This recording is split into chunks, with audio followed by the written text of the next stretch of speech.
দুদিন ধরে প্রচণ্ড জ্বর, তাই কি করব ভাবলাম এমন কিছু একটা করতে হবে যেটা দিয়ে সবাইকার খাওয়া হয়ে যাবে। ফ্রিজে ছিল চারাপোনা মাছ, সেগুলোকেই নুন হলুদ মাখিয়ে ভালো করে এপিট ওপিট করে ভেজে উঠিয়ে নিলাম। এরপর ফোড়নে দিলাম 5 ফোড়ন আর কাঁচা লঙ্কা। ফোড়নটা হয়ে গেলে তাতে দিলাম রসুন বাটা, একটু নেড়ে চেড়ে নিয়ে দিয়ে দিলাম পেঁয়াজ কুচি। পেঁয়াজ কুচিটাকে ভালো করে ভেজে নিয়ে দিয়ে দিলাম একটা টমেটো। টমেটোটাকে ভালো করে ভেজে নিয়ে দিয়ে দিলাম অল্প একটু আদা বাটা, দিয়ে পুরো জিনিসটাকে আবারও একটু ভালো করে ভেজে নিয়ে অল্প একটু জল দিয়ে দিয়ে দিলাম 1/2 চামচ লঙ্কার গুঁড়ো, 1/2 চামচ হলুদ গুঁড়ো আর অল্প একটু জিরে গুঁড়ো।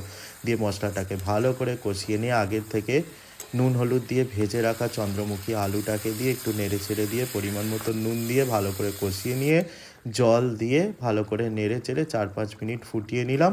এরপর এর মধ্যে ভেজে রাখা মাছগুলোকে অ্যাড করে দিয়ে আরও 4-5 মিনিট ফুটিয়ে নিয়ে গরম গরম ভাতের সাথে পরিবেশন করে নিলাম। প্রচণ্ড জ্বর ছিল রাতের বেলায়, তাই যা সিম্পল হয় সেটাই চটজলদি বানিয়ে নিলাম, আর সেটাই খেতে হবে আজকে। কারণ বাড়িতে সবাই অসুস্থ, জানেনই আপনারা। তাই নিজের শরীর খারাপটাকে অত গুরুত্ব দিলে হবে না। তাও মা দুদিন করেছে, মানে আমি দুদিন একদমই উঠতেই পারিনি, এতটা জ্বর হয়েছিল। তো আজকে আবার মানে ব্যাক টু প্যাভিলিয়ন।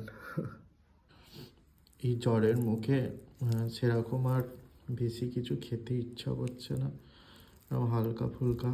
আর মাও রেগে যাবে বেশি রান্না করলে, সেটা একদমই হালকা ফুলকা একটু রান্না করলাম। এই এক তরকারি ভাত, আজকে এটাই খেতে হবে।